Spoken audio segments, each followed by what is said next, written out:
सर्वश्रेष्ठ नाटककार भारतेंदु हरिश्चंद्र है, जिन्होंने कुल 17 नाटक लिखे थे। विद्या सुंदर इनका 1868 जो संस्कृत और 85 के बंगला संस्करण का अनुवाद है। रत्नावली 1868 संस्कृत से अनुवाद। पाखंड विडंबन 1872 कृष्ण कवि के प्रबुद्ध चंद्रोदय के तीसरे अंक का अनुवाद। धनंजय विजय 1873 कांचन का विकृत सट्टक नाटक संस्कृत नाटक का अनुवाद। कर्पूर मंजरी 1875 जो सट्टक कांचन कवि संस्कृत नाटक का अनुवाद है। भारत जन्य 1877 नाट्य गीत है। और मुद्रा राक्षस 1878 विशाख दत्त की संस्कृत नाटक का अनुवाद है। दुर्लभ बंधु 1880 शेक्सपियर के मर्चेंट ऑफ वेनिस का अनुवाद है।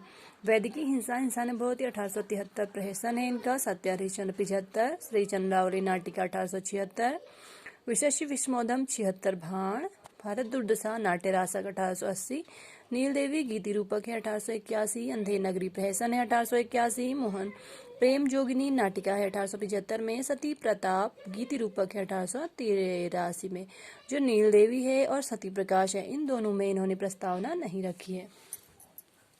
भारतेंदु ने सर्वाधिक पौराणिक नाटक लिखे। कृष्ण से संबंधित राम और अन्य पौराणिक जो भारतेंदु का चंद्रावली है 1876, व्यास का ललिता 1884, हरिहर दत्त दुबे का महारास 1884, हरिऔध का प्रद्युम्न विजय 1893 और रुक्मणी परिणय 1894।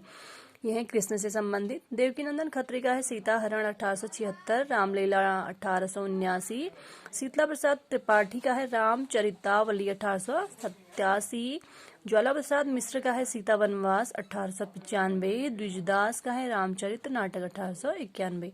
राम से संबंधित है। भारतेंदु का सत्य हरिश्चंद्र 75, सती प्रताप 1883, गजराज का द्रौपदी हरण 85, श्रीनिवास दास का प्रहलाद चरित्र 1888, बालकृष्ण भट्ट का नल दमयंती स्वयंवर 1895, शालिग्राम का अभिमन्यु 1896। भारतेंदु का नील देवी 81, श्रीनिवास दास का संयोगिता स्वयंवर 1886, राधाचरण गोस्वामी का अमर सिंह राठौर 95, राधा कृष्णदास का महाराणा का महत्व 1898। ये सर्वाधिक लोकप्रिय हुआ था उस समय में। हरिकृष्ण प्रेमी का एक शिवा साधना। लाला श्रीनिवास दास का रणधीर प्रेम मोहिनी 1877, तप्ता संवरण 1883, खड्ग बहादुर का रति कुसुमायुद्ध 1885, गोस्वामी किशोरीलाल गोस्वामी का प्रणयिनी परिणय 1890 और मयंक मंजरी 1891, शालिग्राम शुक्ल का लावण्यती सुदर्शन 1892, गोकुलनाथ शर्मा का पुष्पवती 1899। जो रणधीर प्रेम मोहिनी है लाला श्रीनिवास दास द्वारा रचित, इसको हिंदी का पहला दुखांत नाटक माना जाता है। सामयिक उपादानों को लेकर भी कुछ नाटक लिखे गए, जिसमें भारतेंदु का भारत दुर्दशा, बालकृष्ण भट्ट का नई रोशनी का विष, खड्ग बहादुर मल्ल का भारत आरत, व्यास का भारत सौभाग्य, राधा कृष्णदास का दुखिनी बाला, गोपाल राम गहमरी का देश दशा, काशीनाथ खत्री का विधवा विवाह और देवकीनंदन त्रिपाठी का भारत हरण। ये जो नाटक है इनमें सामाजिक समस्याएं व देश की जो दुर्दशा है उसका चित्रण किया गया है।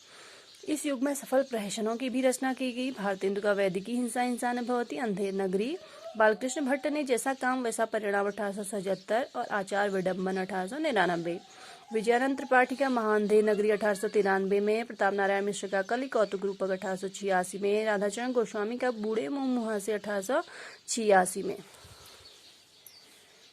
प्रतीकवादी नाटकों की रचना इस काल में अधिक नहीं हुई। इन नाटकों में भावों एवं मनोवृत्तियों को ही पात्रों का रूप दिया गया। कमलाचरण मिश्र का अद्भुत नाटक 1885, रतन चंद्र का न्याय सभा 1892, शंकरानंद का विज्ञान 1897। 1862 में राजा लक्ष्मण सिंह ने अभिज्ञान शाकुंतलम का अनुवाद करके हिंदी प्रेमियों का ध्यान आकृष्ट किया था।